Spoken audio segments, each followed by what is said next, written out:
So here I am on Penang Island. I think it's crazy to look over there and think, there it is, the Eurasian landmass.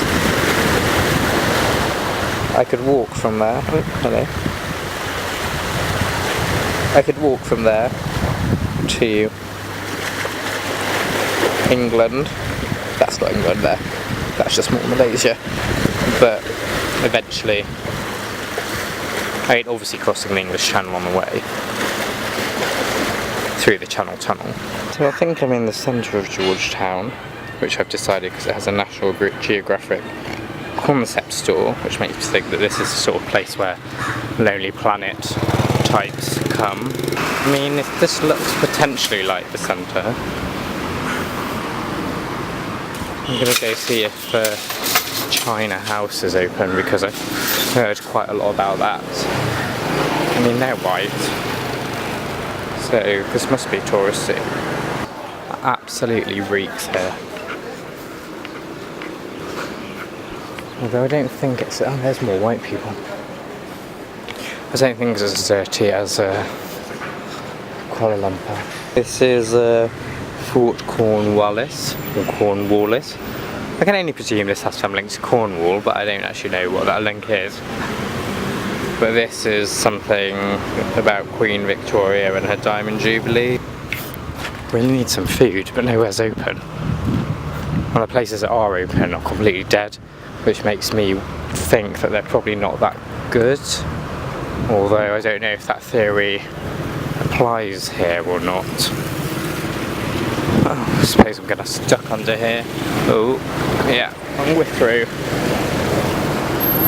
Okay, he's riding on the pavement, so that's fine. He's reversing. Now we're going to cross this road now. Right, we're going to just walk here, aren't we? Yeah.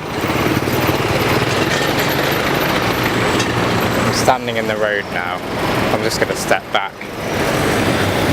Okay, we're walking. We're walking. We're walking. You see, a lot of places have names that in other countries would mean they're an attraction.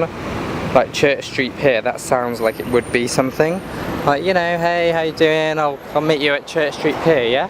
And go down all the shops and the cafes and the restaurants and everything there is to do at Church Street Pier. But there's nothing on Church Street Pier. I can see here that it's completely dead. As are many of the things here today. Sort of makes you wonder what people actually do with their lives here. Of course, there's always something that has to go wrong in these kinds of travelling experiences. It's minor today, but just that I can't find the Wi-Fi. I'll just read this Gospel according to Luke in the welcome pack I got at church last night.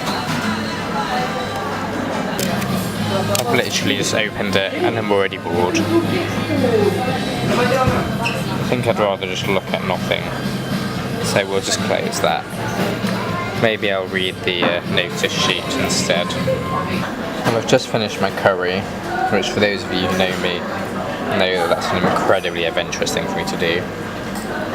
I am going to have some dessert, but I'm going to take it back to the hotel because I want to go swimming before the pool closes at 8, so yeah. Well, it's day 2 here in G-Town, not to be confused with Guildford.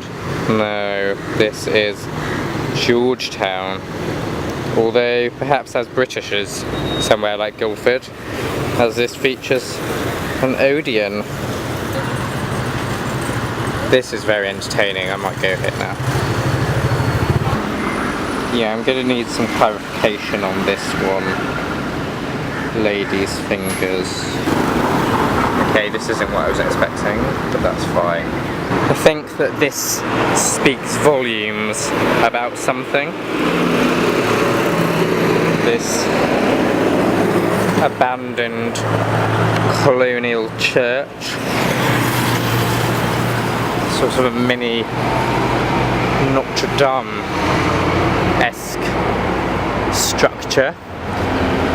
Now just with the tacky shrine out the front of it, so that's very helpful to all of those who wish to pray.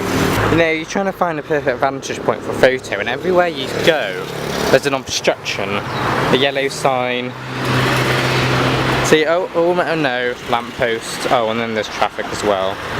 We'll keep going, the tree's in the way here, you see.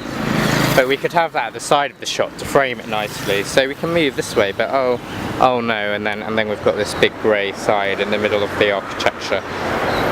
So I suppose you just have to get the details and then put them together in your brain so you can imagine what a building looks like without the street furniture. I think that's the best way of approaching the colonies. I think it's about time we really realise the importance of Sunderland as a centre of the empire.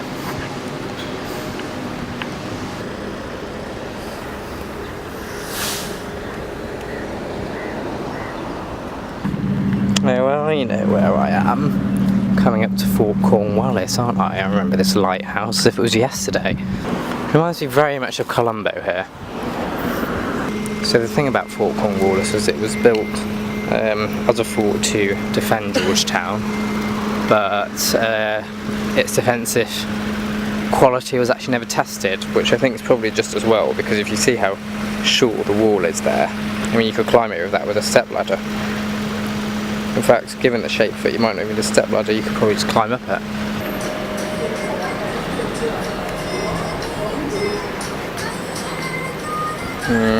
Debatable.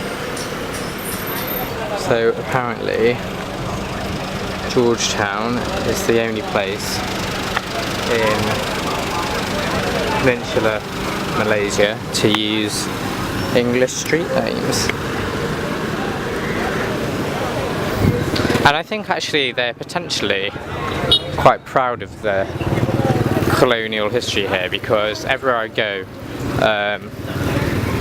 there's a lot of... It's the only place I've ever seen Pimms outside the UK, anywhere in the world. Everywhere seems to be selling afternoon tea. There's definitely a very distinctive British feel here. And interestingly, it doesn't seem to have been particularly Americanised like in some colonies. Here's a fire engine with its lights on, waiting patiently at the lights. Tom Ganley, I can tell this was your kind of place because sort of the hipsters everywhere. So on the left here, I've just walked past a open-air abattoir and didn't really realise it till I got close up and saw loads of animals, and then saw lots of dead animals, and then smelt the smell.